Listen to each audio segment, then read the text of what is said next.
The people who looked through 200 resumes to fill a job also waited 40 minutes for their internet to dial up. You don't wait 40 minutes for your internet to dial up. You use Upwork to quickly hire talent. This is how we work now. Next time someone needs to send you money, tell them to use Zelle. With Zelle, the money goes straight into your bank account, and it typically only takes minutes between enrolled users. And even if the sender uses a different U.S. bank, it still works. Plus, Zelle is already in over 1,600 banking apps, so you probably won't have to download another one. By the way, make sure the sender has your correct U.S. mobile number or email address, so the money goes to the right place. Look for Zelle in your banking app today. Welcome to the Boneyard with Steve Robertson. As always, I am your good friend and host, Steve Robertson, still in Albuquerque, New Mexico for a few more days, having a good time with the wife, just kind of reconnecting, and she and the sides taking a little downtime. But of course, the show must go on. Appreciate your feedback from Monday's show. Had a lot of people reach out. I don't know what was so special about that one. Maybe I should stay in Mexico for a little while. But a good show tonight, a lot to talk about. Great top 10 list today. Some big news happening back in Starkfille. I'll be headed back this weekend. That's a plan anyway. Don't really want to leave, but got to leave. You know, life goes on. You know, can't just live in a Hallmark movie. You know, we got to get back and run the show, and should be probably on Monday we'll have a media opportunity as we discuss Mississippi State's bowl selection. We're going to talk about kind of the latest of what I'm hearing. Of course, you know, when my wife is working or sleeping, I'm still on the phones and kind of connected with our folks back in Starkville. So I'm eager to share that with you. I'm not just out here recreating, though I did have a great time the last couple days. We went and stayed at this hot spring spa in Santa Fe, New Mexico called Hoyo Caliente. I think that was correct. Or maybe it's Hoyo Santa Fe. Either way, it was great. The hot springs spa, incredible. Did some yoga this morning. Felt really refreshed. Got home from that, and we laid down to watch Netflix. And Netflix ended up watching us for a while because took a nap.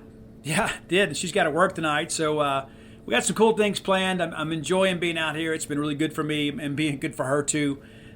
It's great, and I encourage you whenever you get a chance to go do something unique with your significant other. Go make some fresh memories. Maybe get out of your comfort zone a little bit and go do some things you've never done before to kind of keep it fresh. I encourage you to do that. It's very, very important to make new memories and not just get caught up in the habit of, just raising kids and paying bills. So get out and go do something fun as a couple. Remember, she's still your girlfriend. Remember that. I guess it's one of the reasons I've been married as long as I have, even though I haven't always been an expert when it comes to that sort of thing. But the reality of it is, you're never done dating her, guys. You're never done dating her. That is, if you want to keep her. You got to keep dating her. As a matter of fact, it was so funny. I'm sitting out here getting ready to record the show, and I walk outside to go get some things out of my car, and I realize there's an Amazon box, and I'm like, and it was in some weird box, like Chevy electrifying something, and we have Ford vehicles. And I was like, what is this?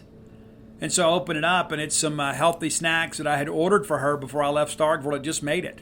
Just little things like that. Again, I may not be the expert on this, but I know this. I know that little stuff like that matters. The little thoughtful stuff matters. So I encourage you again, no matter which side of the spectrum you're on, take care of the people you love. Let's thank our friends at Bulldog Burger Company. They always take care of the people they love, and they love all of you. A great atmosphere for dining, whether it be a night out with friends or a night out with family. You can get exactly what you're looking for at Bulldog Burger Company. That great restaurant quality hamburger, and usually the opener for me is the spring rolls. I get that as the appetizer. Some friends of mine, Brandon Langlois from MSU Media Relations and Mike Nemeth, both generally get the spring rolls as their entree. You can do that too. Whatever makes you feel good about life. You can do it there at Bulldog Burger Company. You can have an adult beverage. You get that chocolate shake to go. I'm a big fan of that Shipley donut bread pudding too, and I'm a bit of a bread pudding connoisseur. When I go somewhere and I ask them what's on the dessert menu and they mention bread pudding, I almost always get it just because I'm always in search for the best bread pudding. Love it. I do. 3 great locations to serve you. University Drive in Star Vegas with that fabulous new patio area. Gloucester Street there in Tupelo. And, of course, the newest one, Lake Harbor Drive in the Ridge and Flowwood area. Go by, have a great restaurant quality burger. If you're unfamiliar with Bulldog Burger Company, you just want to kind of stick your toe in the water, get the Bulldog. That's a good straight-ahead rock and roll American hamburger. If you want to get a little more adventurous, get the Pimentology, add bacon. That is the Boneyard burger of choice. Get the Smokehouse, the Lauren, the Bryant. There's so many good ones there. I've had them all. I like them all. I like some more than others, but I like them all. I've never had a bad experience at Bulldog Burger Company, and neither will you. Bulldog Burger Company, the place where people go to meet. M-E-A-T. All right, our top story. Big news, man. It's almost like picking up a pair of 4 stars. Big news is today, Bookie Watson, the SEC leader in tackles for 2022, announces that he will return to Mississippi State for the 2023 season. Shortly after that announcement was made, Jaden Crumedy announced he would return for 2023. Now, you guys both know, or you all know, that both of those guys are significant players at Mississippi State. So all of a sudden you get almost giddy thinking about next year. It's like, all summer long we were told Jaden Crumedy was going pro after the season. He gets injured, only plays in a handful of games, and even when he returned, the chatter was, because of the fact that some NFL scouts had a high grade on him, that he was going to go pro this year. He has now backed off of that. It's certain he still has a little more to prove, and I think you saw Mississippi State's rush defense got much better when Jaden Crumedy got in the mix too. Nathan Pickering's already announced he's coming back. That's probably not a huge surprise, but when you think about the potential losses on that defensive front, and all of a sudden you get Pick and Crumedy back, now all of a sudden you start thinking, all right, hey, we're going to be all right there at the point of attack. Nathaniel Watson, I hearken back to the days, his first days at camp. A lot of you don't remember this, but Bookie Watson wanted to play wide receiver on the college level. And even though he was committed to Mississippi State, there were still some schools out there courting him, and he was kind of hoping to get a chance to play wide receiver. State basically took him as an athlete with designs on him being a linebacker. And I remember after he got here, those first few practices, really unsure of himself. You could see the athleticism there, but he just wasn't very tenacious at that point. It just wasn't playing with confidence. And then all of a sudden in 2020, you throw him out there, and he's learned to play all 3 linebacker spots. He's a guy who gets out there and makes things happen for you. He's played all 3 spots. He's an invaluable member of this defense. And, of course, again, he leads the SEC in tackles. And there will be a lot of people in the media that will have him on their first team All-SEC ballot. Let's take a quick look back at kind of the season that was for these 2 guys that we're getting back. And, of course, Bookie Watson, a redshirt senior from Maplesville, Alabama, one of the lower classifications, in Alabama football. But very active throughout the year. And you go back and you look here, like the games that he didn't have big games were games that we rested him a little bit, right? So he has 4 tackles against Memphis, 4 against Arizona, and then 11 against LSU. And then 10 against Bowling Green, 6 against Texas A&M, 6 more against Arkansas, 17 against Kentucky. Yeah, you'd expect that with that run-first offense. 17. 10 against Alabama, 10 against Auburn, 16 against Georgia. Again, a run-first offense. Just 4 against ETSU, who rested him. And then 10 tackles against Ole Miss. And so against your bigger name opponents, Bookie Watson has shown up. And that's what you want, if you're an NFL prospect, is you want to show that you can do it against the highest level of competition. And Bookie has done that, but has elected to come back. He decided to run it back. It is a huge, huge development for Mississippi State. You look at Jaden Crumedy, again, just played in 4 games this year. He had that wrist injury, and that's the thing, too. In the beginning, I think they were a little more hopeful that he would be able to return much earlier, and then there were some complications related to the remedy of that injury, and so it kept him out for a while. Then there was talk he'd be back for Alabama, and then, again, it ends up being just a 4-game season for him, and I'm sure that factored into the decision. But he returns against Auburn and has 3 tackles. The very first play of the game, he goes out there and tracks Tank Bigsby down and makes a big tackle. 4 against Georgia, just 1 against ETSU, and then 3 against Ole Miss. So again, not the year he expected to have, but was productive when he was in the game. So huge, huge, huge to get those guys back. Jaden Crumedy is a guy that could potentially play his way into a 1st or 2nd round pick with a big year next year. That's a big part of all of this, is when you begin to think about the potential. Now, one of the things that's interesting, too, we start running through the numbers. Bookie Watson, of course, led the SEC in tackles. He's back.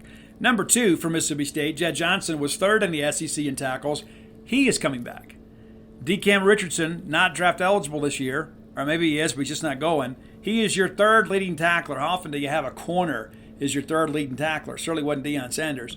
But the number 4 tackler is Colin Duncan, a safety with 55 tackles, and it appears that he is coming back. So State in a position now to get 4 of their top 4 tacklers back. Then there's Tyrus Wheat, Jalen Green. We're not exactly sure what Jackie Matthews' intentions are. Emmanuel Forbes, and him having 39 tackles this year. He was absolutely snubbed by the Jim Thorpe Award people. There's no defending it. This is a guy that leads the NCAA in just about every statistical category. His pro football focus grade is off the charts. I've had some NFL scouts tell me they have a second-round grade on him, but they think that there's a possibility he may go late first round based on the season that he's had. Now, I've been told that he has not really talked about opting out of the bowl game, that he wants to play in the bowl game. Of course, that still remains to be seen. He'll have people in his ears, and there will be some people that say, you know what, if he's facing first-round money, it's probably smart to skip the bowl game. Knowing the competitor that Forbes is, I won't be the least bit surprised if he plays. I won't be. But the reality of it is that State has the makings of a good defense, not just in the bowl game, but going forward. We thought about the losses we'd have. Of course, you can't replace Cameron Young. You can't really replace Tyrus Wheat. Some guys are going to have to step up. They are. We played a lot of guys this year. Probably didn't rotate quite as much, but I think when you begin to think about getting Pickering and Crumedy back in the middle together, because I think Pick will take that spot that Cam Young had this year. Pick was basically second-teamer, will now be a first-team guy. And that's 2 4-star guys right there in the center from the state of Mississippi, right there in the middle for you. And so you feel good about that. It's just kind of the guys around them got to get better. But when you think about Jed Johnson and Bookie Watson bringing back 211 combined tackles, will anybody in the SEC bring that back, that number back? No, they won't. Not between 2 players. They absolutely will not. So you begin to think about how productive this defense can be. And, of course, the fact if you hang on to Zach Arnett and it gives these guys another year, 4 years in the same scheme, understand the nuances. You understand how offenses plan to attack you. It just means Mississippi State has a chance to be even better next year. And that was really the concern looking at 2023 is when you were faced with all these losses on defense, would the defense be able to kind of maintain where they have been or even improve? Because the defensive numbers at times have been really good this year, and other times they've been pretty pedestrian. But when you begin to think about how this team performed when everybody was healthy down the stretch, it's pretty remarkable to look at. So let's take some time and kind of look at that right now. With Big Baby Jaden Crumedy coming back for Auburn, that's one of those things you begin to think, okay, where did things kind of get better? So against Auburn, they ran for 256 yards, a lot of that late, right? And then Georgia runs for 179 yards, ETSU just 111, and then Ole Miss 78. So you start looking at that and you begin to realize, hey, Crumedy makes a difference. And, of course, Auburn trying to salt away the game late, and, of course, they're a run-first offense. But I think you feel pretty good about the fact that you've got some guys in the middle that can really clog up the interior run game, force people outside. And if I had told you guys the week before the Egg Bowl that we were going to hold them under 80 yards rushing, you'd have said I was crazy. You'd say, well, man, that rainstorm must have been tremendous. Well, it was in the second half, but Mississippi State simply took the fight to Ole Miss. And that's the thing I love about Zach Arnett, is it doesn't matter who you are, where you are. We're not going to sit back and let you dictate terms. And I thought that, both Jackson Dart and Lane Kiffin both credited Mississippi State's defensive approach, had a great game plan. Went out there and completely shut them down. Absolutely shut them down. And we got beat some in man-to-man coverage, but you know what? They want to run the football. They're somewhat limited when it comes to the forward pass, and we took full advantage of it. And then their wide receivers proved to be pretty soft, and so they couldn't impact the game. They had an opportunity to go out there and play the game. They didn't. But I think when you look at the fact that Jaden Crumedy, DeCam Richardson, Bookie Watson, Jed Johnson, the core of this defense will be back. Yes, there is no replacing a guy like Forbes, who should have been a Jim Thorpe finalist. And I wasn't surprised to see him lose to Connerly. I really thought Judkins would win.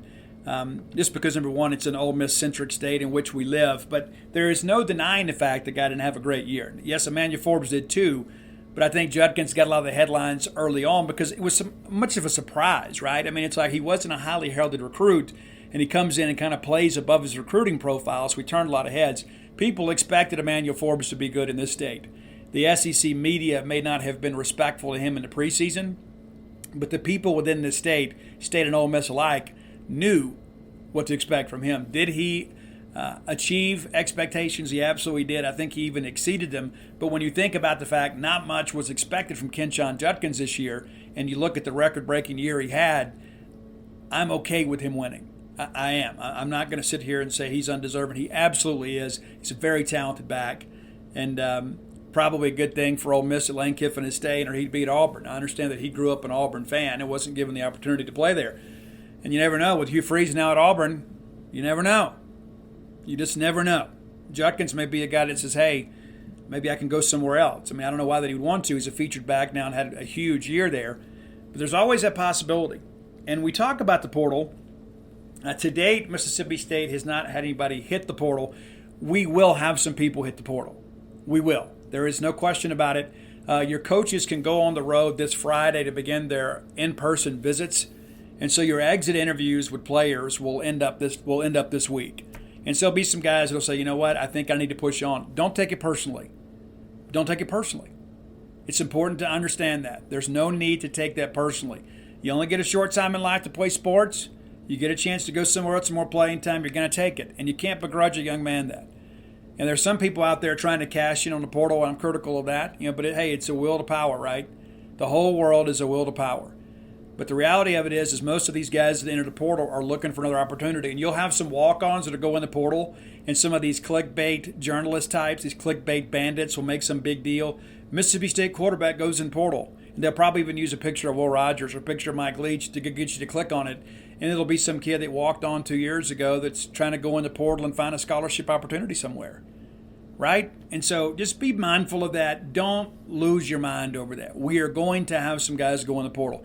Some of that is because our coaches have been honest with them and said, hey, listen, I just don't envision you ever challenging for the 2 deep here. You're welcome to stay. However, we would help you explore a transfer opportunity if you chose to pursue one. And that happens. And people say, well, these guys got processed out. Part of that, that's just part of big-time football. You have to be always adding to the top. You can't let guys stay at the bottom. If they're never going to contribute, you've got to find a way to maybe encourage them to pursue something else. You don't just cut them. You can't cut anybody just based on athletic performance. But, like some of the guys that transferred to Southern Miss, it's because your coaches were honest with them and said, hey, guys, listen, here's the deal.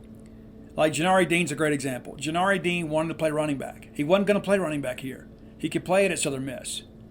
Calvin McMilligan, an amazing young man, an absolutely amazing young man. But he was going to struggle to play in the Southeastern Conference. He just didn't have the footwork. His feet just weren't good enough. And I don't know that his work ethic was quite where it was, but he's a fabulous young man, and he's probably a G5 talent. So rather than let him languish on our roster for 5 years and never play and have a fulfilling experience, it's good to say, listen, hey, Southern Miss may have a spot for you. And then he goes, and now he has a chance to kind of reset and play at a level that he is. And so, again, it's not a personal thing. Everybody's got to look out for themselves. And so I commend coaches that are honest with players at Mississippi State and elsewhere to say, hey, here is your future here.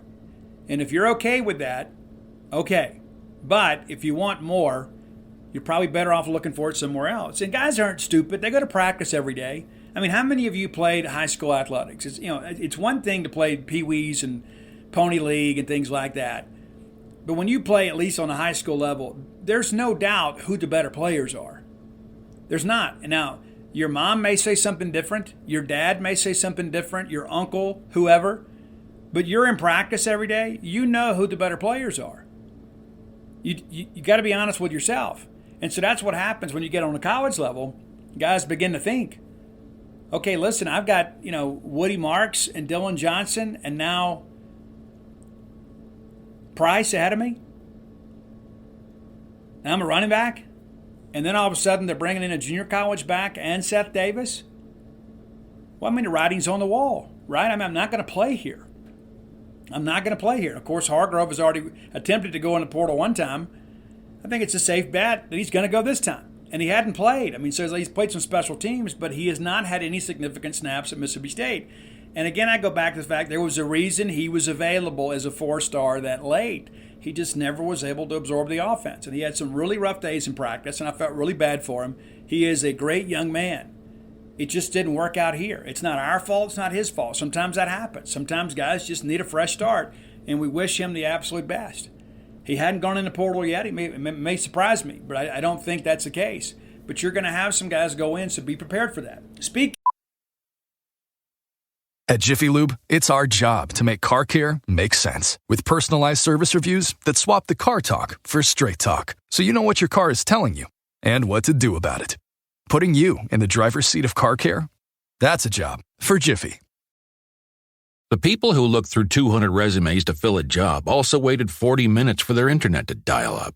You don't wait 40 minutes for your internet to dial up. You use Upwork to quickly hire talent. This is how we work now.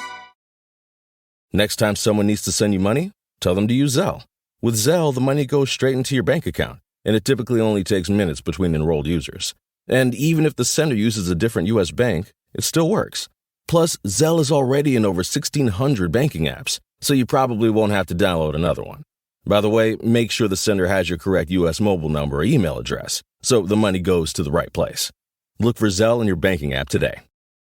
Speaking of the portal, MJ Daniels, former Mississippi State commitment who flipped to Ole Miss on signing day and was the subject of that stupid sweatshirt that said Merry Flipmas, went in the portal last year, as I projected, and then, of course, took his name out of the portal, and then all the Ole Miss media had such a good time with that. Well, he's back in the portal now. And I venture to say it's because he never wanted to be there in the first place. Guys, he did not have Ole Miss in his heart, despite what they projected. He's back in the portal again. And it wasn't just earlier this year, some of their Ole Miss media people are like, oh, bad day for sources. So now it's my turn. Yeah, it's bad day for sources, guys. He never wanted to be there. At any point, he never wanted to be there. And he's tried to leave twice now. Every year he's had the opportunity to leave, he's tried to leave. And he got talked out of it last year. Then he barely plays this year. And here's the thing, too. Mississippi State is in the market for a portal safety.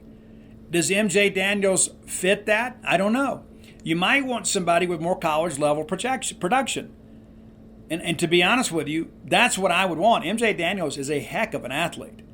He just hadn't developed at Ole Miss. And to be fair, they've had some war daddies out there at safety. Ole Miss depth chart is pretty legit at safety this year. But MJ Daniels looking for a fresh start. And so, yeah, Mississippi State is in contact with him. Will Mississippi State take him? I don't know. I would take him for a couple reasons. Number one, you need a safety, and I think his best football is ahead of him. But every time that I had an official visit weekend and I was hosting an in-state prospect, I'd have MJ Daniels talk to him. If they were choosing between State and Ole Miss, I'd have him as my ace in the hole when it came to recruiting an in-state prospect that was trying to decide between State and Ole Miss. Makes perfect sense to me, right? Not only does he help you on the field, he helps you on the recruiting trail. It's a big, big part of things. Huge part of things. I think it's important to understand that there is a method to all this madness. It's not just, hey, let's go take a player to take a player, but sometimes you take one that helps you in other ways than just on the field. And I think that's what MJ Daniels could do for you. I think, number one, yes, he would challenge for a spot on a 2-deep next year. Yes, I think he could be a potential starter at Mississippi State. But also, too, he can say, you know what, I wanted to go to Mississippi State. I had some people in my ear that kind of encouraged me to go to Ole Miss, to kind of put it politically correct. I went up there. I didn't like it. I tried to leave. And then all of a sudden I couldn't leave. I had other people again in my ear about this. And so it took me 2 years when I finally left and ended up where I wanted to be all along, is Mississippi State. It's important to understand that. That's an important story, and an important story that recruits need to hear. So we'll see what happens. I don't know if State goes all in trying to get him. I would absolutely take him. I know I've read some stuff on social media. People are like, oh, no. Listen, we can't let our pride get in the way of that. We really can't.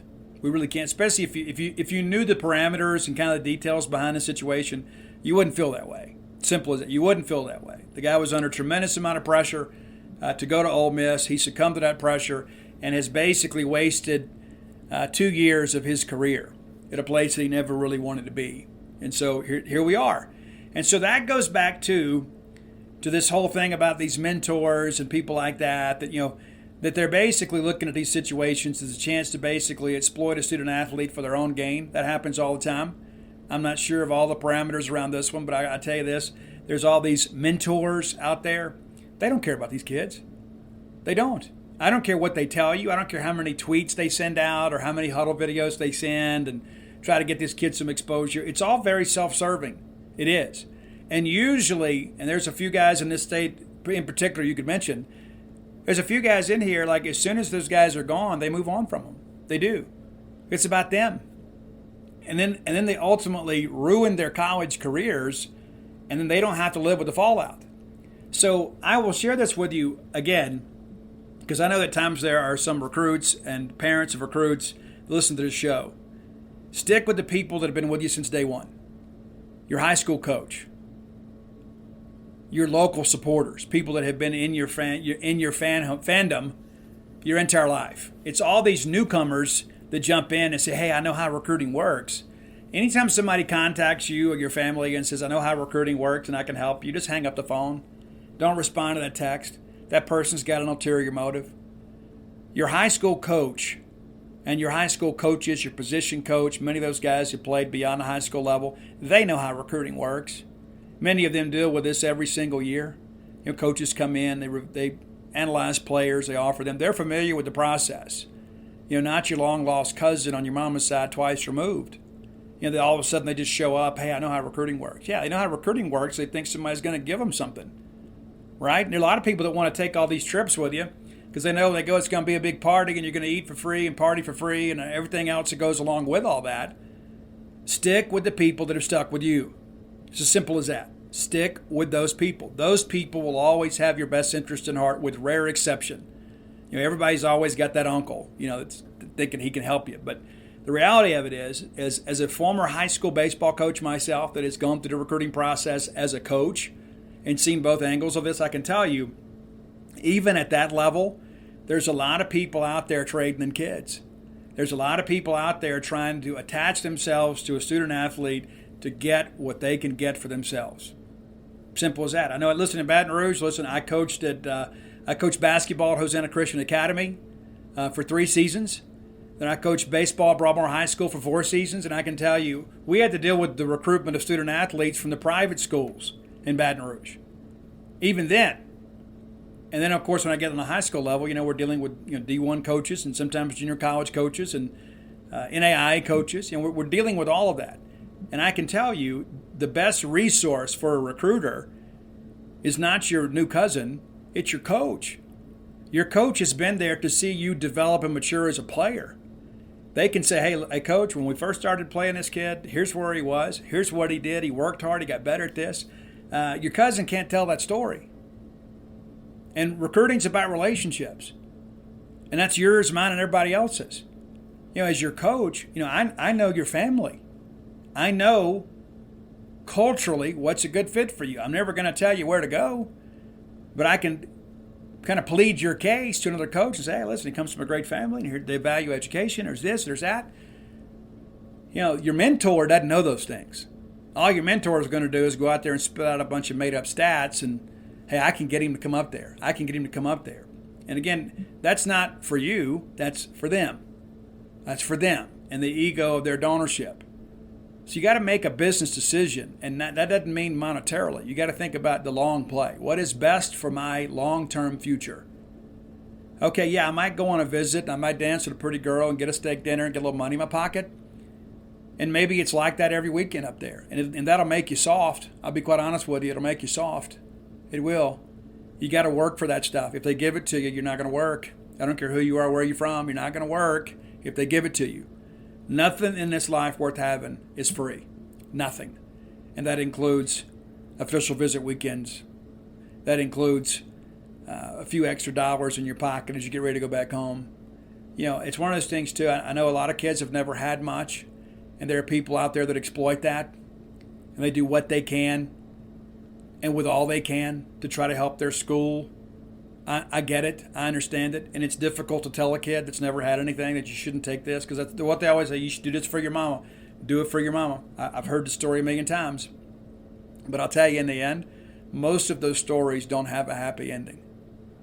It may be good for the moment, but it doesn't have a happy ending. If you sell out your talent and you sell your soul for the quick reward, life and karma has a way of getting back with you. If you cut the corner, at some point it comes back to bite you. That's as right as rain. You're going to find that all throughout, the stories of life. I don't just mean the Bible, but you go back and look at our greatest true stories and things in literature. It's the people that cut corners that rarely prosper in the end.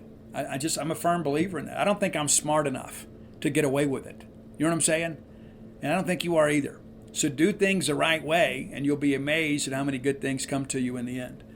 All right, time for today's Top 10 list, brought to you as always by closewithblair.com. Blair is a mortgage professional. And I told you guys before, if you're looking to get into a home, Blair Chandler can make that happen for you. If you're a non-conforming borrower, perhaps you've got an atypical property, Blair has seen it all and done it all. We're going to be pushing first mortgages right now. Many of you have thought, you know what, the dream of home ownership has escaped me. And so I'm at my wit's end, Steve. I'm just going to have to rent and maybe hopefully inherit something someday. You don't have to live that way. Blair Chandler can make that dream come true for you. Give him a call or text today at 601-500-2344. Again, that's 601-500-2344. Visit him on his website, Close with Blair, CLOSE with Blair, BLAIR.com. Mention to Blair you heard about him on the Boneyard. He's going to pay for your appraisal. That's a great value. It's about a $500 value. Be sure and check out that today.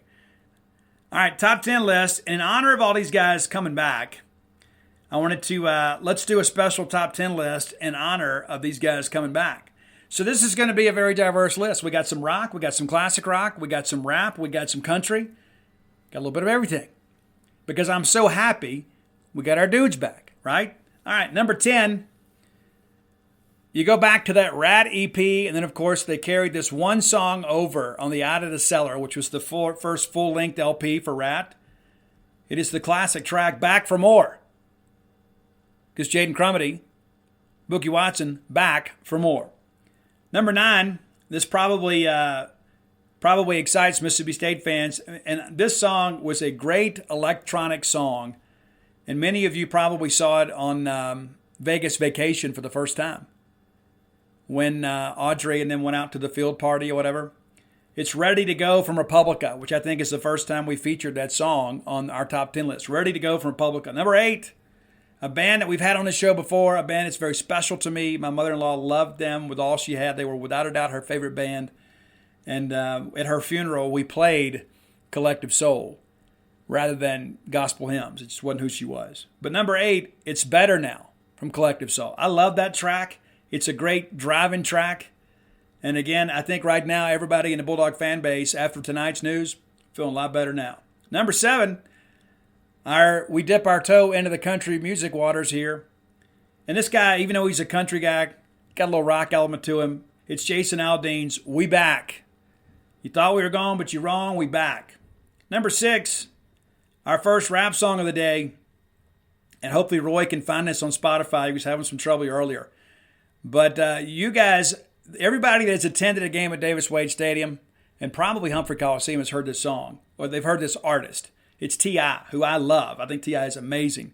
You've heard Bring 'Em Out, Bring 'Em Out. We're going with I'm Back from T.I. on our list tonight. Number 5, one of my favorite bands. If you're a fan of the show, you know that I'm a huge Alter Bridge fan. My favorite Alter Bridge album is Blackbird. From start to finish, it is an album that I discovered at a very, very dark part of my life. And shortly after my dad had died, it was one of those things that every song just seemed to be a hymn about life. And there is a track on there that maybe is not on my Alter Bridge favorites, but we're going with Coming Home from Alter Bridge. And if you're unfamiliar with Alter Bridge, I would tell you the first album, One Day Remains, amazing. But Miles Kennedy helped write Blackbird and is responsible for a lot of the guitar playing, the rhythm stuff, and they brought some of his own material with it. It is an absolute masterpiece. And Coming Home is a highlight on that album.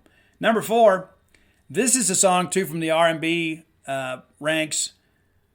And it's the entrance music for one Danny P. Smith of the Starkville Daily News. It seemed like every time Danny showed up at Duty Noble Field, this song was playing. I don't know why, but it was just an uncanny thing. Like we'd hear it, we'd say, hey, where's Danny? And lo and behold, we'd see him walking down the concourse.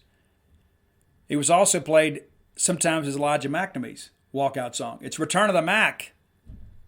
Return of the Mac. You know it's real. All right, number 3, we got to work in some Ozzy Osbourne whenever we can. The Prince of Darkness is always present. Number 3 is Mama, I'm Coming Home. It's about a relationship, but still, it's a beautiful song that Ozzy wrote about Sharon Osbourne, and really got honest. He wrote this shortly after he got out of Betty Ford Clinic about some of the problems he had in his relationship. All right, number 2, anytime we can work Ace Frehley into our top 10 list, it's a great thing. Now, I saw Ace Frehley open for Alice Cooper at the Bancorp South Center in Tupelo, and they do such a great job there at the Bancorp South Studio Tupelo. It's amazing. Every time I go over there, they treat me like a much bigger deal than I am. I'm just there to see a show, and they roll out the red carpet every time I go over there. I don't even tell them that I'm coming, but somebody will recognize me, and I always end up, meeting and says, hey, Steve, need anything while you're here, please let us know. It's an extremely well-run facility. I've seen some amazing shows there. Seeing Ace Frehley in person, up close and personal on the big stage was important to me. I saw him at Rocklahoma on a side stage. It wasn't as good. This time I'm sitting down front, got my Ace Frehley shirt on, and as soon as he played the Shock Me solo, he handed me an Ace Frehley pick. And Ace Frehley is the guy that really got it all started for me with Kiss back in the 70s. I am from the 1900s. I'm not too proud to say that. But when Ace came back, he came back with Frehley's Comet. He got clean, sober. And the title song, I guess it wasn't the title song. Maybe it was. But the first single off of Frehley's Comet was Rock Soldiers. An amazing song. I love that song. He always talks about Ace is back. It's great. Ace is back. He told you so. And I love that part at the end where he talks about the devil. He said, and if the devil wants to play his card game now, he's going to play about an ace in his deck. Amazing. Amazing. But number 1, again, one of my favorite bands who I think is the greatest American rock and roll band of all time. It's Aerosmith's Back in the Saddle, and it's when Steven Tyler really found his voice and the confidence to really go with it. You listen to those earlier albums, especially the first one, the self-titled album, he was holding back a little bit. Some great songs, but he was holding back a little bit. And Steven Tyler kind of became himself, and Back in the Saddle was probably the song that you look back and say, you know what, that's when things really changed for Aerosmith. It really did.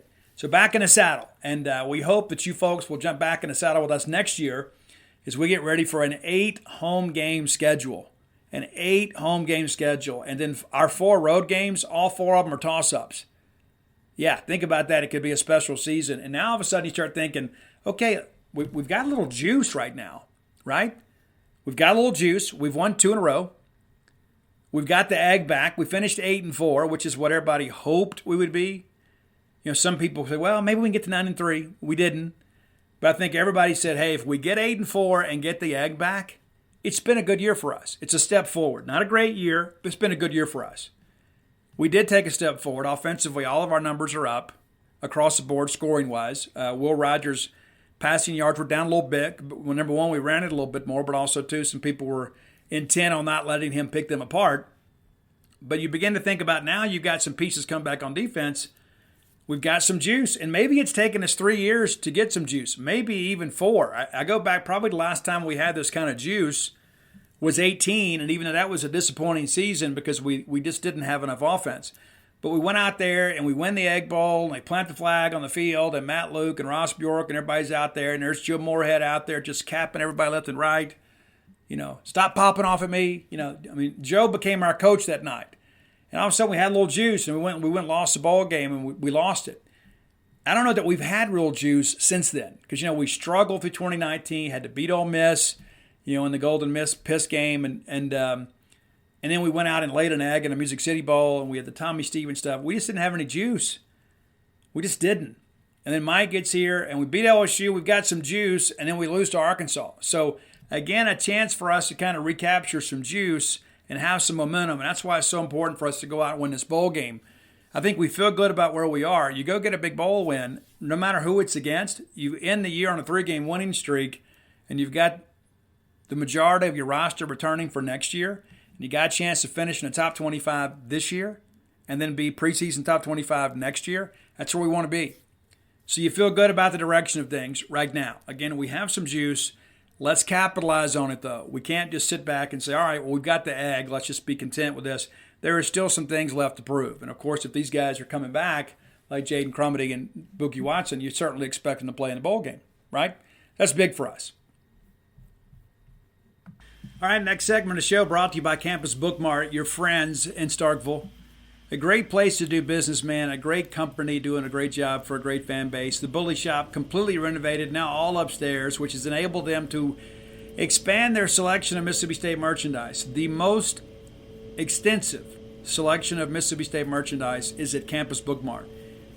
Next time you're in town, go by and see their smiling faces. If you can't make it to town before Christmas, and chances are you probably won't, visit them on the World Wide Web at campusbookmart.net, and you can order and have Mississippi State merchandise delivered anywhere in the continental U.S. You'll be glad you did. Use promo code BSR, which stands for Beautiful Steve Robertson. That gets you free shipping on all orders over $75. Any order less than $75, absolutely incomplete. Be sure and check it out today, campusbookmart.net. All right, let's take a look at the FBS playoff rankings. A lot different than people projected it to be. A lot different than people maybe thought it would be a month ago. All right, number 25 is an 8-4 team, previously unranked NC State. Good get for them, just right there behind Mississippi State, who's back in the rankings again at 24. The only Mississippi team ranked in the FBS playoff top 25. Mississippi State 24. North Carolina comes in at 23. UCF at 22. They got a big game coming up with Tulane. Notre Dame is in at 21 at 8-4. Previously 15th, they're down. Texas up from 23 to 20 at 8-4. And there's South Carolina 8-4. They come in from being unranked, and with back-to-back top 10 wins and a win over Clemson, you would certainly expect that to be the case. And again, they are the more attractive 8-4 team in the Southeastern Conference. Tulane, we just mentioned them playing UCF here. They're 18th. The winner of that game will be the G5 representative in the New Year's Six. I don't know how you call it today, honestly. That's going to be a very interesting game. I would probably opt for Central Florida, but a big game. Winner goes to the Cotton Bowl. Number 17 is UCLA, up a spot from last week. Oregon was 9 last week, down all the way to 16 behind Oregon State, who jumps from 21 to 15. And then there's LSU. LSU drops from 5 all the way to 14. An upset loss on the road at College Station has basically removed LSU from the New Year's Six projections. They would now need to beat Georgia in order to climb back into the New Year's Six, and I just don't think they will. I think Georgia will win that game. I think Georgia's going to the playoff regardless of what happens in the SEC title game. But could LSU, still a good season, 9-3, they win the West. Florida State, Mike Norvell entered the year looking to save his job. He did. They beat Florida last week for the first time in, 4 years? They're up from 16 to 13. Washington up 1 spot from 13 to 12, now 10-2. Utah, a team early on that Florida beat. We thought that perhaps that Florida was ahead of schedule, at least I did. Utah up from 14 to 11. And now in great position to get to the New Year's Six. Just got to keep winning. Kansas State. When we played those guys a couple years ago, Malik Knowles killed us, and the guy is still there. It's like, how is he still there? He was there in 19, he's still there. Guy was a stud then, he's a stud now. Kansas State, 10th. And in a great position here to get to the New Year's Six. Again, got to keep winning. Clemson down from 8 to 9 with a loss to South Carolina. I don't think the drop there was significant enough. Just drop 1 spot for losing. Personally, I would take maybe Kansas State over Clemson on a neutral field. Penn State is 8. A lot of discussion today that should Ohio State remain at 5, that the Rose Bowl would take Penn State because of Ohio State's recent trips out to Pasadena. That could shake some things up, to say the least. Tennessee at 7, up from 10 to 7. Tennessee, of course, 2 weeks ago had every opportunity to secure a spot in the New Year's Six. They get absolutely blasted by South Carolina. But they still are just kind of hanging around there and secured a spot in the New Year's Six. They don't have any more games to play. Just ahead of them is Alabama. A lot of people are upset about this, about how Tennessee should be ranked ahead of Alabama because they have the same record and they beat them head-to-head. I agree with that sentiment. I suspect what you're seeing here from the committee is the loss of Hendon Hooker changes the complexion of that team. Are they worthy of a New Year's Six? Well, I think so. And I think in the end it'll all come out in the wash. But Alabama ahead of them, and either Tennessee or Alabama with a game left to play. So they have secured their spot in the New Year's Six. Ohio State, 11-1 record, drops from 2 to 5 after that loss to Michigan. And we knew that somebody would fall from favor with the playoff committee after that game. Little did we know Ohio State would get absolutely trounced in that game.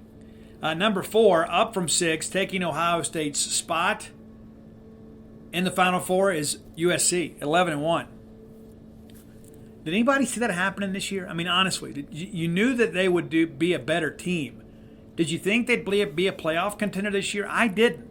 I didn't think they would be. But here they are, 11-1.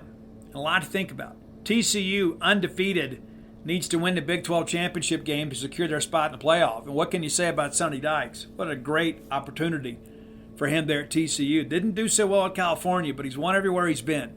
He was the guy, too, that Scott Strickland always had on his short list. Strickland saw something in him perhaps other people didn't, and now he's at TCU and basically a week away from securing a playoff spot. Michigan in at 2, undefeated, up from 3-2 after the win over Ohio State. And then Georgia, number 1. Now, there's some conference championship games this weekend that are very, very important, shall we say. I think it's important to kind of understand that there is still some ebb and flow to go in these rankings.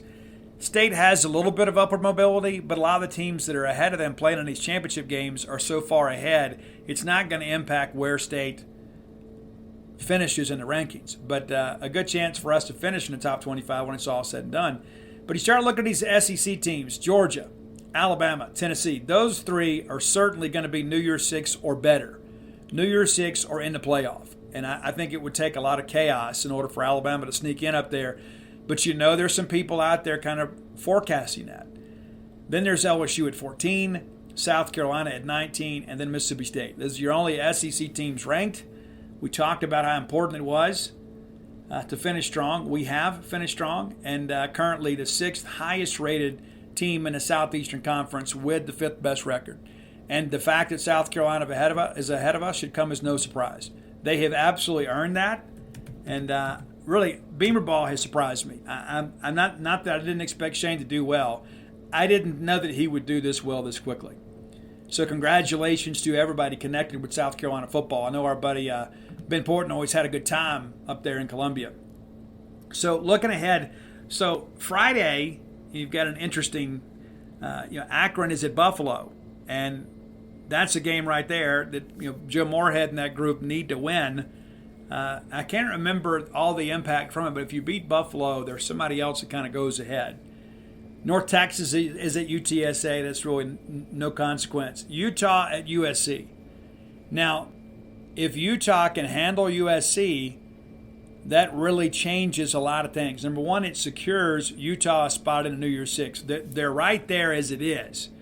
But, of course, if they lose this game, they fall from the ranks of the New Year's Six. I think USC remains as a New Year's Six team, but if Utah beats them, it would knock USC out of the playoffs. And then perhaps Ohio State or even Alabama could move forward. Kansas State is at TCU in the Big 12 championship game. That game's at the AT&T Stadium in Arlington. That'll be a huge game. That is the morning game on ABC. Excited to see how that thing plays out. And again, Kansas State needs to win to maintain a spot in the New Year's Six. Of course, LSU and them are hoping that a team like TCU would hang on here. Again, TCU wins, they're in the playoff. Kansas State wins, they're in the New Year's Six, as would TCU be. It wouldn't allow upward mobility for LSU. However, if TCU beats Kansas State, then perhaps LSU could move ahead. I just don't think that they're going to have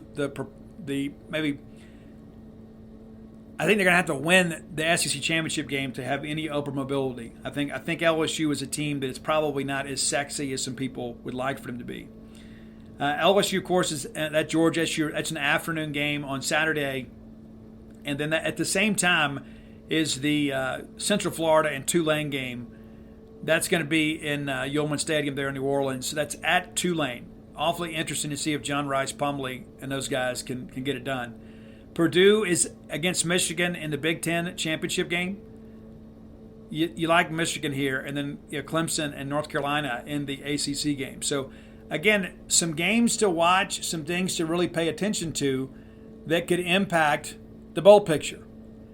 Now, the latest information that I have about the SEC bowl picture, I shared with you on Monday that it appears Mississippi State's three preferences will be the ReliaQuest Bowl, with the former Outback Bowl in Tampa, the Gator Bowl, and Music City. Now, there is some talk the Vegas Bowl really wants Mississippi State, and I'm told that there is some chatter, but that is an unlikely probability. That could change depending on what happens on Saturday. There is a lot of discussion that Ray Tanner and the folks at South Carolina want to play Notre Dame. They want that helmet sticker opportunity. Now, Brett McMurphy is a guy that I trust. He is a name that has been around forever and a day. He is currently projecting Notre Dame to go to the Outback Bowl. South Carolina, I understand, has some Outback Bowl fatigue, but they prefer the matchup rather than the location. They would love to go to the Gator Bowl and play Notre Dame. And so their placement is going to happen before ours. So if South Carolina goes to Outback, there's a good chance we go to Gator. If South Carolina goes to Gator, there's a good chance we go to Outback. I was told today, and of course things change every day, there's a better than 50% chance of State going to the Outback Bowl. Not much better, but a better than 50% chance. And then if things get really screwy, we go to Nashville. And of course, Vegas wants us, but there's a lot of discussion about Ole Miss heading out to Vegas. And that's fine too. That is absolutely fine. We'll see how things progress. But again, a lot to be determined. And of course, everything's got to be settled by this Saturday because they're going to announce on Sunday. So there's a lot of if-then type scenarios out there. If Georgia wins, this is where everybody goes. If LSU wins, this is where everybody goes. So it's important to kind of understand there's still a lot of moving parts to this. It does appear that State is in line to go to a Florida bowl game. And if we had told you that at the beginning of the year, you'd have taken it. So even though the Gator Bowl, we've been to Jacksonville 3 times already, the fact that you have an opportunity to go out there and play would be significant. And there's a lot of discussion about Illinois. Like if we go to Outback, it'd be Illinois. I've talked to some people very close to Mississippi State football, and they love Brett. Be a great opportunity. We'd see something we don't ordinarily see. And really happy for Brett, too. Brett, I don't know that Brett got a fair shake at Arkansas. It was kind of a weird dynamic when they were up there. And they go hire Chad Morris, who had a historically bad tenure in Fayetteville. So, again, a lot to think about, a lot to pay attention to this weekend. And there, again, some games outside of our conference that could impact the playoff rankings, which could change some bowl pairings. But, again, when it's all said and done, there are only 5 teams ahead of us who will need to be placed before we are. And that's Georgia, Alabama, Tennessee, LSU, South Carolina. As it stands today, Georgia's in the playoff. And I suspect even with a loss, would stay in the playoff. And then there's Alabama, Tennessee, in a New Year's Six, and then there's somebody else too. Or that's just those 3. Yeah, then there's LSU. And LSU appears to be pretty much locked into the citrus, barring something totally out of the realm of expectation. Of course, that includes they'd have to beat Georgia. I think they have to beat Georgia to get out of the citrus. I think the floor for LSU is the citrus. But with a win and some wins ahead of them, LSU works their way back into a New Year's Six, and then that would enable everybody else, including us, to move up a spot. Of course, then if LSU reemerges in the New Year's Six, then all of a sudden South Carolina appears to be locked in for the citrus. And then, of course, State would be the next team to place. And I think if that happens, then Ole Miss could potentially get a Florida Bowl game too. I think as it stands today, Ole Miss is not in a Florida Bowl game. I have been told that some of their people really want Vegas. They want that opportunity, despite the fact that you don't get all your full practices, but it's just the chance to take those kids out there and take your fans out there for a good experience. And I know some of our fans want that same opportunity. But I've been told that Vegas is not very appealing to Mississippi State. Apparently Mississippi State is appealing to Vegas. But there has to be a love connection. The way that works, again, is let's say for an example, the Gator Bowl picks South Carolina as their number one team, and South Carolina picks the Gator Bowl as their number one. Well, then there's no discussion to be had. You just put them together and you move on with life. There's no deliberations or discussions or debates that need to take place. It's done. It's the same thing. Let's say that ReliaQuest has South Carolina number one, Mississippi State number two. Well, if South Carolina doesn't go to Outback Bowl or ReliaQuest Bowl, then we would go. And so, again, a lot to sort through. If you look at it just by the numbers and based on merit, State should slot into the Gator Bowl. But I think because of the fact that South Carolina is the more, I guess maybe the better option as a bowl team right now, that they're going to get to pick before we do. Their pick matters more than ours at this point. So once they're placed, then we'll be placed. And so could be going back to Tampa, could be going back to Jacksonville. And again, a worst case scenario, I think we end up in Nashville. Not going to totally eliminate the possibility of going out to Vegas, but I can tell you, based on the people at Mississippi State I've talked to, that is not what we want to do. I think we worry about selling tickets, especially on such a short time frame, right before Christmas, people packing up and heading out to Vegas for that ball game. I just don't know that we would draw well out there. It'd be a great experience, obviously, but I think it's important to kind of understand how it all kind of shakes loose, right? There's a lot to this, and we're not in a position right now where we can demand a whole lot. Obviously we're not going to be in the Liberty Bowl or, Texas Bowl or something like that. And I've told, again, the Texas Bowl has really had no interest in us. They don't think that we'll be around when they get to pick. And I'm told that Arkansas and Missouri are two of their three teams. I don't know who the third team is. Potentially it's Ole Miss. Could be, right? And then we'll see how kind of things kind of work out for them down the stretch. But again, Texas Bowl was one last year we really thought we would end up going to, but Mississippi State really wanted Liberty, thought we'd have a better chance of selling tickets at the Liberty, and then we show up out there and just absolutely laid an egg. And, of course, there were a lot of injuries and some COVID protocols and things like that, and we did not play well against a Texas Tech team that really had no reason to play other than pride. So things will be a little bit different this go-around. But I'm excited the fact that we're in the upper echelon of the SEC Bowl picks. When you begin to think about we're in the top half of that, and when you consider that a lot of the teams ahead of us will be in the New Year's Six. So we'll get a good bowl game, and it should be a good experience for us. But again, it's so important to win that bowl game. We need to get a good draw. I saw some matchups today that suggested perhaps that we would play Pitt. And a lot of people say, we don't gain anything from that. Yes, we do. We gain a W. We don't need a helmet sticker win. I think you're out there and say, hey, you won 9 games in a regular season against one of the more difficult schedules in the country, or 9 games in the season, not just the regular season. But you win 9 games this year after what you faced, and you begin to think about the fact that you could potentially have played 3 New Year's Six teams, and then you begin to think about next year. You get some juice, you close out signing day with some juice, you begin to start feeling good about life because you have a very advantageous schedule next year. And while this year was a step forward, next year could be a huge step forward. And that should be a special year for Mississippi State. If there is going to be the big special season during the Mike Leach tenure, I think it comes next year. I really do. If we go 8-4 next year with that schedule, I think everybody will be disappointed, considering you get 8 home games, and then of course you get the 4 road games or at least toss-up games. That South Carolina game doesn't look to be nearly as even-handed, as it did maybe 2 months ago. Let's take a quick look at the schedule again too. I think it's important. Because I keep throwing these numbers out here. Just a real quick overview. I know we've went over this on a previous show in great detail. But again, looking at 2023, it's one of these deals you look at and you begin to realize that there is a lot to prove for Mississippi State. You open up with Southeastern Louisiana, that should be a win. Then Arkansas, Arizona comes in, that should be a W. You host LSU here. Not sure what LSU's going to look like. That's a big game. You like the fact that you got it here. First road game is at Columbia, South Carolina.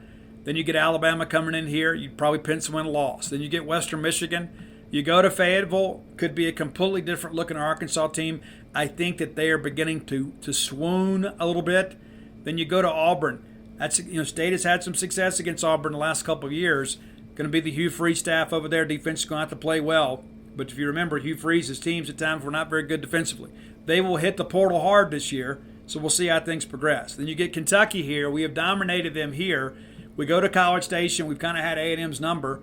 Southern Miss comes in, and then Ole Miss. So back-to-back Mississippi games. So you look at that schedule and you start thinking, hey, we could win 9 or 10 in a regular season.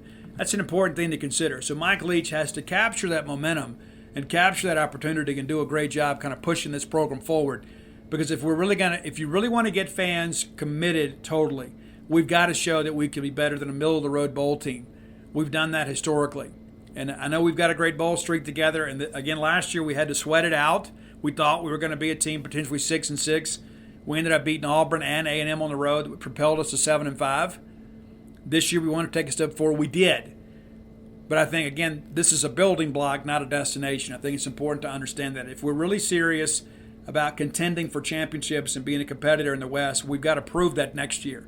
We've got to take advantage of a very, very friendly college football schedule. There's no reason that State shouldn't win all 4 of the non-conference games.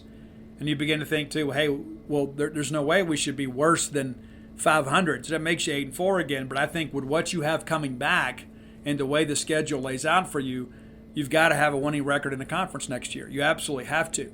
You win 9 in the regular season, you could win 10 in the ball game. But I think, again, if State takes the step forward we need them to take next year, it could potentially be a 10-win regular season. Then you're talking about a real historic season for Mike Leach and Mississippi State. That's important to understand. It's not just about extending the bowl streak. It's about getting into a potential New Year's Six game. If State goes 10-2 in a regular season next year, you're probably not going to win the West, but you probably finish second in the West, and you probably finish in the top 12 of the FBS playoff rankings. That's important to understand. It's not just about everybody that makes the playoffs. It's navigating our way to a New Year's Six game, which is something we haven't done since 2014.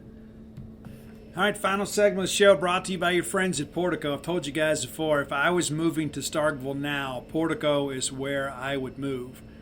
Absolutely, without a doubt, I would want to be that close to campus, 1.1 miles away from all things maroon. What could be better than that? And you're tucked away there in a little neighborhood with other Bulldog fans. Phase 1 completely sold out. Phase 2 underdeveloped, and now many of those homes also sold. There are some other lots available, so if you need a custom build, they can accommodate you. Reach out to our friend Brooks Bryan at 601-416-8075. Again, that's 601-416-8075. Told you guys before, easy to get to. Turn off 82 on a 12 like going to campus. The very first right is Pat Station Road. You go through the four-way stoppers, Portico on the right. Give yourself a self-guided tour. And if your real estate agent isn't mentioning Portico, maybe it's time you ask why. Get some information for yourself, whether it be your primary residence or perhaps your second home, could be a future retirement home. You could work with our friend Blair Chandler, and he can get you taken care of, right? But give Brooks a call for more information. You'll be glad you did. Make Portico your next move. Let's talk some recruiting here. That's kind of our focus now. As I mentioned earlier in the show, your coaches will be able to get out on the road on Friday, so there'll be some in-person visits. Now, there's also going to be some official visitors at Mississippi State this weekend, too. We are still finalizing that list, and so make sure you keep up with Paul Jones over at genespage.com. Paul putting the biscuits out each and every day during the week to kind of let you know what's happening, what's going on. But as things stand now, Kobe Keenum, Kentucky commitment, took an unofficial visit to State a while back, expected to be back this weekend. That is something to keep an eye on. Now, Kobe Keenum is a guy, too, that we're basically down to one high school offensive lineman. There's no question about it. We're only going to take one more high school offensive lineman. Could be him, could be somebody else. And I think it's important to kind of understand that too, that all of these offers have an expiration date. There's never a situation where every player gets to go all the way to signing day. As teams' needs are met, then their previous offer is no longer valid. And so Mississippi State, again, expected to take one more high school offensive lineman. You could see a real push late for Amari Smith from Brookhaven. He is a guy that has really blossomed as a senior, 6'7", 295 pounds. He has not sat an official visit to Mississippi State yet, though one is in the mix. Now, if Kobe Keenum commits to Mississippi State, then I think that eliminates Amari Smith, unless he's a guy you ultimately take late in February, should you have room available. I think Amari Smith is a guy that's got some dirty about him, too.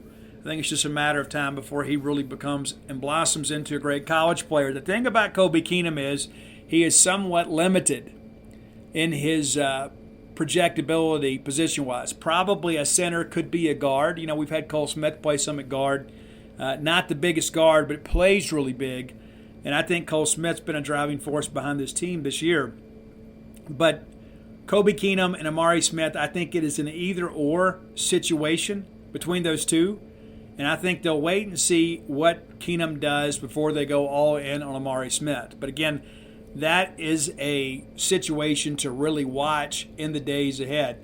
I do think State will make a big push with Amari to kind of get him in the boat sooner rather than later. Now, we've talked recently, Mississippi State picked up the commitment of Jaden Hobson from Tuscaloosa Hillcrest over the weekend. This is something that we foresaw happening shortly after he was offered from Mississippi State. He backed out of his verbal commitment to Southern Miss. And this is a guy, too, I don't think that the rankings are accurate when it comes to him. This is a guy that's got double-digit offers. I'll run the offer sheet down for you. Of course, Mississippi State now committed.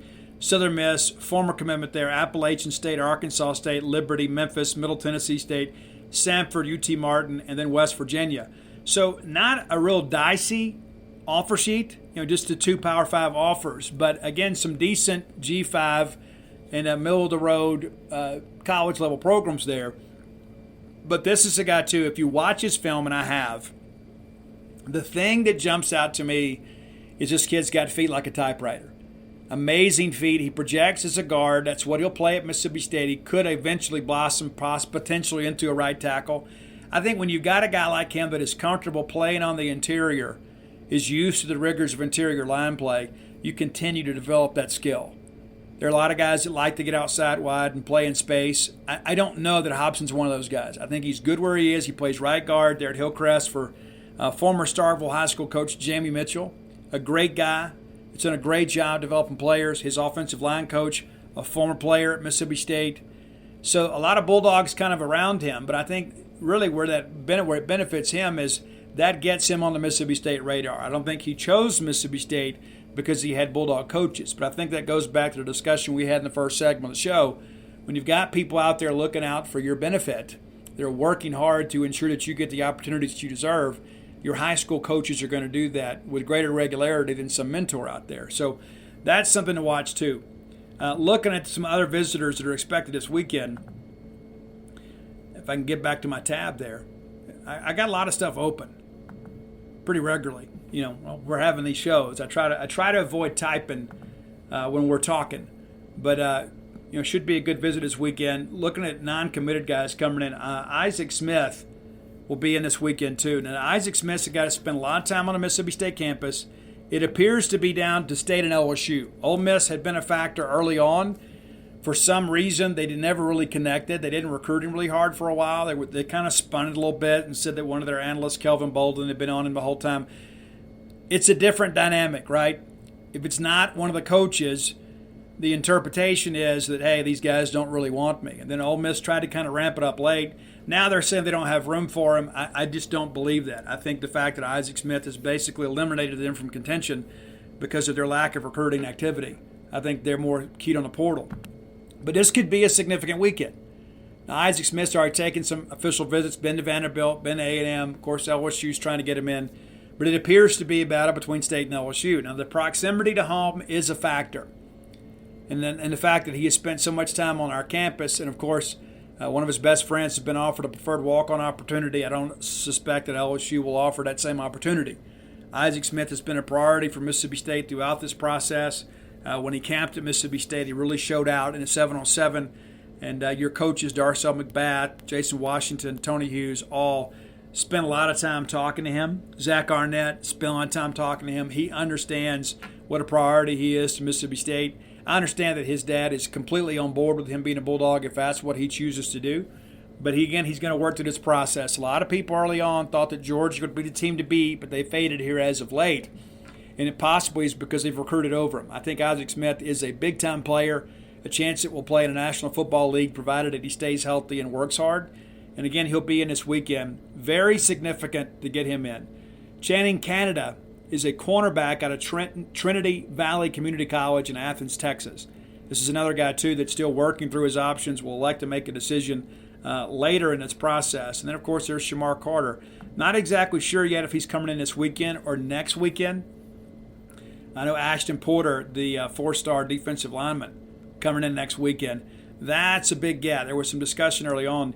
Would he be a part of a visit weekend? Would he elect to take a visit here? Coach Phelps doing a good job trying to make sure State remains a factor in his recruitment. Getting him on campus is huge. That's a thing that we always learn as people get here and they're not exactly sure what to expect from Mississippi State. And they end up being very, very, very, very, very, very, very excited about what they see here. Now, Marcellus Pulliam out of Sandy Creek, Georgia, he is a big-time linebacker prospect. He is expected to visit. We're not exactly sure if it's going to be this weekend. He went to Miami last weekend, but he's got some things coming up. He's been to Mississippi State, been to Louisville, and is supposed to make his decision this Saturday. Been to Miami. Paul seems to think things may be trending our way here. I have not talked to this young man, so I can't intelligently say kind of what he's thinking or what's going to happen with him. But I do think it's important that you get that guy here. Ladarius Webb, Jr. of Jones College. Now, it used to be JC. I guess it always will be to me. That's another one there that could be a Bulldog before it's all said and done. State's got to get really, really serious. Really, really serious about defensive backs here down the stretch. Looking again, too, we've got a lot of Bulldogs to help with the recruiting effort this weekend. I think it's important, too, to have these in-state guys on campus with Isaac Smith being here. These are some of the same guys, too, that he's going to be playing with in the All-Star game. Jalen Abram, cornerback from Oak Grove. Kelly Jones, a defensive back prospect from Clarksdale. Malik Ellis, Alexander, Jaden Hobson, all those guys will be here. Joseph Head, Tobias Hinton, Ty Jones, Zachary Tillman. So you're going to have a lot of guys here helping the Mississippi State recruiting effort. Gabriel Moore is another guy, too, that is expected to visit this weekend. Of course, Louisville playing in the state championship game again. I see you Wildcat fans. So it could be a very newsworthy weekend. Of course, I'll be making my way back to Starkville on Sunday and hopefully help Paul with some of these stories on Monday. But if there are any commitments, Paul will get those first on Sunday. So be looking for that. I don't know when Isaac Smith will make his decision. There was some discussion multiple times that he was going to make it before the season, pushed it back. There was talk about doing it in November. Well, we're now up on December 1st now, so it hasn't happened yet. But it is coming sooner rather than later. And this is a guy worth waiting for. I'm excited about Isaac Smith. I like the fact that so many of his friends are going to be here on campus. He's not going to get that same treatment at LSU. Not going to have a lot of guys that he knows and guys that he's already got relationships with like he's going to have here. He'll know some guys that will go down there, but he's not going to have the guys that he has grown up reading about in the paper, guys that Identity Dozen guys like himself. So I think it's significant to get him here, make him feel like he is part of the team. He's already developed a great relationship with many of your current players, and then he'll have his future classmates on campus with him this weekend. I think that is significant. I think that is very, very significant. I don't expect him to commit this weekend. I guess he possibly could, but I'm not expecting it. I mean, it's totally up to him. I do think that he will follow through, take his other visit, and then make a decision. That's important to kind of understand, because what happens, we have these big weekends and people think, oh, we're going to get 4 or 5 new commitments. When guys have other visits set, they generally take those visits before they make their decision. And with so much out there now available to these young men as they travel, a chance to get out and go meet coaches and see facilities and have a great weekend, expenses free, they're going to take those trips more times than not. So that's important to understand. So if we don't get a commitment on Sunday, don't panic and don't think, oh my gosh, what's happening with the staff? There's some of these guys too have basically told Paul Jones and myself, I'm not going to decide until after my visits are over. So that's important to understand as we go into it. If we get a commitment this weekend, I think it's a bit of a surprise.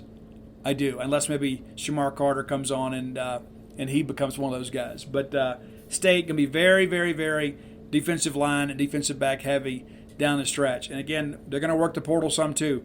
As I mentioned with MJ Daniels, State is expected to take a safety out of the portal if they can find a good one.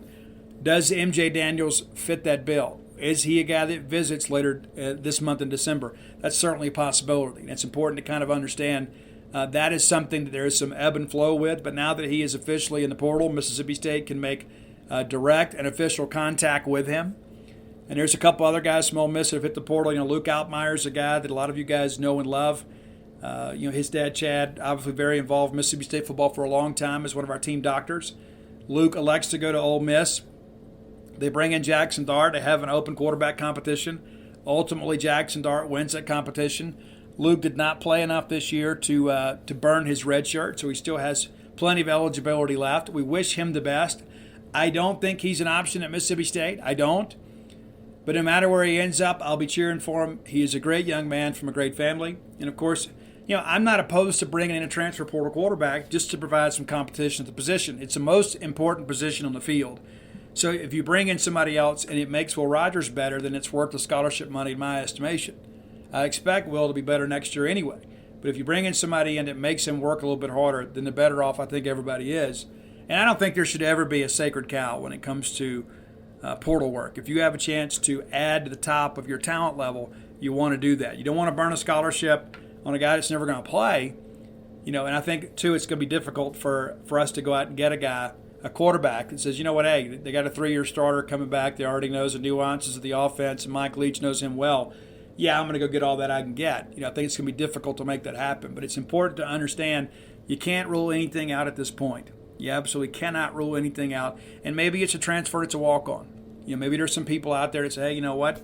I can afford to do it. I want to go play in the air raid, and I'll compete. And maybe I go into coaching one day. I would love to be able to learn under the tutelage of one Mike Leach.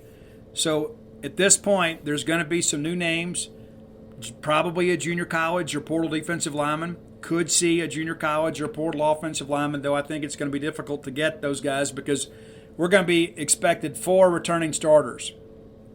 4 returning starters in the offensive line. And you think about Stephen Lasoya, and of course Cannon Boone's a guy they're really excited about. You've got some depth there at that center position, so that would probably open up a spot for Quatravius Johnson to go back on the left side. Maybe he's at left tackle. Nick Jones is at left guard. I think Nick has done enough that at this point you expect him to be back. And so you'll have 5 guys back that have starting experience. And so maybe you just slide Lasoya in the center.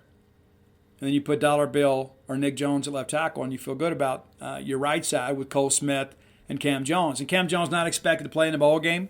Got a little bit banged up against Ole Miss and not expected to be back for the bowl game. And so that'll have some musical chairs in some respects. Albert Reese, I thought, had some good moments against Ole Miss. He got beat a couple times too, but once he did, he settled in. I thought he got better as the game went along. And I think, that, again, the future is Albert Reese at right tackle. But when you got a guy like Cam Jones, then, he's kind of a Swiss Army knife type guy that can play up and down the line, just a competitor. And I think when you look at Amari Smith at Brookhaven, he's kind of like Cam Jones in that respect. I think he's a guy that can kind of fit in where you need him to get in, and you kind of work through the process with him. But I like where we sit right now. I don't know if we're on enough star power, though, right? So I don't know how much it's going to impact us in the rankings. Maybe we end up top 30, and I think some of that is an indictment on the talent level in Mississippi this year. You've got some guys that have some ability that are developmental guys that maybe are not headliners that have drawn some high rankings. It doesn't mean they're not going to develop into good players. I mean, people forget we beat Holmes Community College for Bernardrick McKinney. If I'm not mistaken, we beat Holmes Community College for Jonathan Banks too. And both of those guys went to the National Football League. And so we're about a developmental program. We're going to develop you and make you better here. Doesn't always mean we're going to get you a big ranking. But again, you get Ashton Porter, some other guys out there, you get Isaac Smith, all of a sudden, maybe you're potentially chasing a top 25 class, which would be tremendous. But basically, State is recruited between 20 and 30 most years. It's pretty rare for us to consistently get back-to-back top 25 classes. That doesn't mean that we don't have appreciable talent. I do think, when you're starting to chase the Alabamas and LSUs and Georgias of the world, you've got to get some big wins on a recruiting trail. And to be honest with you, I think with Hugh Freeze coming into the league, that might be a little more difficult because Freeze is going to recruit Mississippi. Auburn has not done as much. Marcus Woodson a couple of years ago did a great job getting Derek Hall, a couple other guys from Mississippi. And so, Charles Moore was one of those guys, looked good on signing day, didn't really look good after he got there. But the reality of it is, I do think you're going to see a lot more kids in Mississippi get offers from Auburn because of Hugh Freeze having a relationship with so many coaches here in the state of Mississippi. And that may be a good thing or a bad thing, but I think you're going to see State and Ole Miss go head-to-head with Auburn a whole lot more. It's important to kind of understand as we move forward. And a lot of people keep asking me what I think about the hire. The truth of the matter is I don't have a lot of opinions about the hire. It's surprising to me that John Cohen would hire him after all the angst between State and Ole Miss during that period. But there's no denying the fact that Hugh Freeze can coach football. I mean, when he took Liberty into Arkansas and beat Arkansas in Fayetteville in a game they absolutely had to have to get bowl eligible, that's a significant win. You think Liberty's got more talent than Arkansas? They absolutely don't. And Hugh Freeze is a guy that's done a good job working the portal at Liberty. They have. And Auburn has a war chest of NIL money prepared to go kind of flip that roster. They need some defensive talent. They're going to need to go out there and get some guys that perhaps are ready-made and plug-and-play type players. And listen, Hugh Freeze is a guy that can sell himself. I mean, clearly he can. He was a guy who was the subject of the biggest scandal in Mississippi sports history, and then eventually lands on his feet, makes millions of dollars there at Liberty, and now he's at Auburn, one of the top 10 jobs in America. But it is a very interesting fit. And I think it also shows, too, that John Cohen didn't make the analytical hire. You know what I'm saying? It's like you look back, Andy Cannizaro, an analytical hire, and basically on a John Cohen hunch. This is a guy that he respected as a recruiter. He respected him as a talent evaluator. He respected him as a guy that would push the guys to get better. Things didn't work out off the field, but Andy was a guy that was moving this program in the right direction. We played in a super regional his first year. By the end of the year, I think we only had 5 pitchers we could regularly count on. And so, again, I will always defend that hire, even though it didn't end the way we hoped, because ultimately Andy Cannizaro brought Tanner Allen to Starkville, and Tanner Allen brought us a national championship. So in some respects, I'll always owe a debt of gratitude for Andy Cannizaro's recruiting prowess. Joe Moorhead, very much an analytical hire. Very much an analytical hire. It didn't work out well for us. And, Joe won a couple of Pac-12 championships at Oregon as an offensive coordinator. He'd won a Big Ten championship at Penn State. They haven't really put it together in year one at Akron, but, beginning to kind of show some signs of life there. But, you can't judge him in year one. Year one at Mississippi State wasn't a great one either. We had a national championship caliber defense and just could not put any offense together. Simple as that. You almost needed a defensive score. Nicky McRae-Penson, I don't know if I'd call that an analytical hire. I think that was one of those situations where I think we went out there and maybe overthought it a little bit too much. This is a lady that had an incredible pedigree as a player, both collegiately and professionally. And then she had a nice stretch there at Old Dominion and thought, this is a lady on the rise. And, of course, Don Staley was somebody that highly endorsed her. And we brought her in, and she just simply wasn't ready for the job. And so you got to wear that. Mike Leach, not an analytical hire. That's a guy that's a proven professional. Chris Jan's not an analytical hire. I think that's one about finding the right fit. You find a guy that, grew up in a double-wide trailer on a dirt road. He understands what it's like to struggle. He understands what a lot of our young people in this state, in this region, grow up in, the environments they grow up in. Sam Purcell, not an analytical hire, but told by many to be the top women's basketball recruiter in the country while he was at Louisville. And you see what he's doing now, getting top 100 players. That's what Vic Schaefer did. Vic injected enthusiasm into the program, embraced our fan base. You guys loved him back. And then he went out and recruited at such an incredible level, it took Mississippi State women's basketball to a level we'd never seen before. I think Purcell is going to have us back in the mix competing for Final Fours. I really do. I believe that. And I think John Cohen learned as he went along, but he did not make the analytical hire here. He absolutely didn't. I think he went with the best coach available. Now, one of the things that I'll say, every coach has some level of baggage. You got to find a guy that's got some baggage you can live with. And I think that's where the difficulty comes in this situation here. You see all this stuff that's bubbled back to the surface with Hugh Freeze. Not just the Ole Miss stuff, but basically stuff throughout his career. The talk about the direct message with the sexual assault victim at Liberty. Yeah, that's not a good look. You absolutely can't be doing that. And so those are the things you look at. Social media has kind of gotten Hugh Freeze in trouble. And there's some discussion about him giving up control of his social media accounts. He comes back later and says that's not true, but there's probably some wisdom in that. He is the guy that searches his name on Twitter and DMs people and tries to defend himself. You might be able to get away with being that thin-skinned at Ole Miss. I don't think you can do it at Auburn. And the thing that I wonder about with this is, it's like all of this Hugh Freeze experience has not always been very positive. And so you've got opposing fans that are going to be critical of your coach. But all of a sudden you go 7-5 one year, then it's your fans bringing up those same issues and say, hey, you were the guy that hired this guy despite he had all these issues. And so I don't think there's a lot of grace period there. I think Hugh has got to win. I think he knows he's got to win.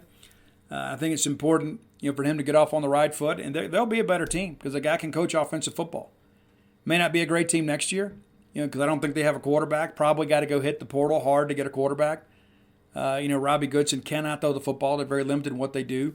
I do think the right decision was made to keep Cadillac Williams and his associate head coach and running backs coach. There are a lot of people that wouldn't have agreed to that. I guarantee you that was probably a sticking point for John Cohen. We have to keep Cadillac, and that's absolutely the right decision. But it's going to be awfully interesting to see how this thing unfolds. But listen, I have no ill will in my heart for one Hugh Freeze. Absolutely do not. Have no ill will in my heart to it. I don't think he's a great person. I hope that he has learned from his past mistakes. His social media behavior would suggest perhaps that he hasn't. But my hope is that his personal failings are behind him. Again, I don't want to see the guy, serve a life sentence for all this stuff. But the reality of it is I had all these people reaching out to me for comment, and I told them all, no, I don't want to comment on that. I'm going to comment here on the show. But I want John to be successful at Auburn, but not at our expense. But I hope they put together a pretty good program and maybe go 8-4 and lose the Iron Bowl and lose to Mississippi State and maybe go beat Ole Miss for us. All that's a good thing. Anytime it's a good loss on Ole Miss, it's interesting. But it is an interesting dynamic to have Hugh Freeze back in the league after so many years. People were saying he'd never be allowed back, and now here he is. And I had some people share with me earlier this year. They thought this would be the year he'd get an opportunity in the SEC because they felt like he had served his time, that he had paid the penance for what he'd done. And the reality of it is he has paid a very steep price, but now here he is. Really, in many respects, I guess a story of redemption. Whether you like it or not, he's here. And I do agree the press conference came off a little bit awkward. It did. But, again, you want to give people the benefit of the doubt. I'm a person, too, that believes in change. I mean, there's so many things that I did when I was a younger person that I would be embarrassed to tell you about. Now, I'm pretty much a transparent person. But there are some things even back then, and even though it's been 30 years, I look back on that and I think, man, how in the world, why did I do that? And there are some things that I did that, thank goodness, the statute of limitations is run out on those things. It's just one of those things that happens in life. When you run with the wrong crowd, you end up doing the wrong thing. But I'm a story of redemption too. And there are people, even to this day, that on social media will bring up something that I did when I was 19 years old. I'm 50. And you would think, people always talk about, well, you go through the system and you pay your debt to society and you can kind of be reintroduced to society and lead a productive life. But people never forget. They never forget. And I submit to you the things that I've done pale in comparison to some of the things Hugh Freeze has done. And I'm still paying for that too. It rolls off my back, but it's still one of those things that I look at as a person in recovery. I've done a lot of good in my life, but there are some people that always will choose to remind you of the mistakes you made. And much of that is stuff that I put out there myself in hopes of helping other people. So I would be a tremendous hypocrite if I didn't think that Hugh Freeze is a guy that could, to number one, get forgiveness and then also to change the course of his life. And so my hope is that he does that, or that he has done that and is very successful and can kind of become an example as a guy that, that got absolutely humiliated but also was able to bounce back from it and become a better person. And I'm a big proponent in change. I think everybody is capable of change. And I think sometimes we forget that. We think people are locked in, but sometimes there's always something that comes along. There's some traumatic event. It's just like Shannon Hoon wrote in the song Change. When life is hard, you have to change. You have to. And I've lived through that. I am living proof of that. When life is hard, you have to change. And I think one of the things when you look at life, sometimes we get so caught up in our own habits and our own patterns, we begin to think we know what's happening and what's going on. We got life figured out. And then out of the blue, you get hit with something and you realize, I got to do some self-examination here. I got to reevaluate how I'm living life. I got to reevaluate my priorities. And that's for all of us. That's not just for college football coaches and podcast hosts. That's for all of us. You got to be willing to make a change. Not just because to help you win, but to help those around you win. You've got to be willing to put in the time and effort to do the work to improve to be a better person. And nobody gets better just by accident. You've got to actually go do the work.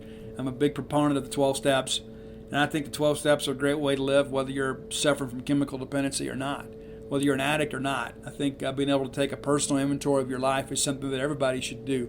Whether you're an alcoholic or a drug addict or not, you could be a preacher and live the most pious life in the world. but you're going to find some character defects when you do a four-step that maybe are not aware, that you're not aware of. They're not visible to you at this point, but you go through this exercise, and the next thing you know, you're like, you know what, this is an issue for me. I've had some things recently I have really prayed about too, and I have talked to some people. I've got a lot of friends in recovery, and I'll say, hey, listen, have you ever seen this behavior in me? Is there anything about me that you see as a character defect? And it's more important you have that realization yourself. But I firmly believe this. If your friends aren't telling you where you're coming up short, they're not really your friends. If there are people that will excuse your negative behavior, they're really just kind of co-conspirators in your own demise. I'm fortunate to have some friends that'll tell me, hey, Steve, you're kind of being a jerk about this, or you're kind of being fake about this, or this may be something you need to look at. And I am open to that. I am open to that level of criticism. I got some people that love me that sometimes say some things that hurt my feelings and make me uncomfortable. But I would rather have that feedback than those people kind of live and walk in silence and just kind of let me walk with that character defect. So it's important to understand that. So again, kind of summing up here, I hope Hugh Freeze does extremely well. And I hope that he is living a life that is consistent with his professed values. All right, that's it for today. We'll be back on Friday. I'll probably record Thursday night, so you'll have the show first thing Friday. A little bit later today because the wife and I went and spent the day together and did some super cool stuff. And so I apologize for this show being late, but I'll record probably the same time tomorrow night. So when you wake up Friday, you'll have your show. If you hadn't done so yet, go to dogpilethebook.com. You get all the sports books there. We've had a big run on Flim Flam here as of late. Thanks, Auburn fans. But you go to Dogpile the Book, you can get Flim Flam, Starkfille, Alpha Dogs, and Dogpile. And if you got Auburn fans in your family, maybe you get them a copy of Flim Flam for Christmas. They probably need to know what they're getting into. If you're looking for Bloomsville Leander, you can find it at Amazon.com, BarnesandNoble.com, BooksAMillion.com. You don't know what to buy that wife. Maybe you need to get her one more stocking stuffer. Bloomsville Leander would make a great option for you. And Stark Villains gear always available at StarkVillains.com. I love you all. Wish you all the best of holiday seasons, and we'll see you soon. But until next time, let's all live our lives in a way we make more friends than enemies, and people can see a difference in the way we live. The people who looked through 200 resumes to fill a job also waited 40 minutes for their internet to dial up. You don't wait 40 minutes for your internet to dial up. You use Upwork to quickly hire talent. This is how we work now. At Jiffy Lube, it's our job to keep you moving. With a full range of services from oil changes and tire rotations to filters, wipers, and more, we've got what your car needs right when you need it. So you're ready for whatever's next. Putting you in the driver's seat of car care? That's a job for Jiffy.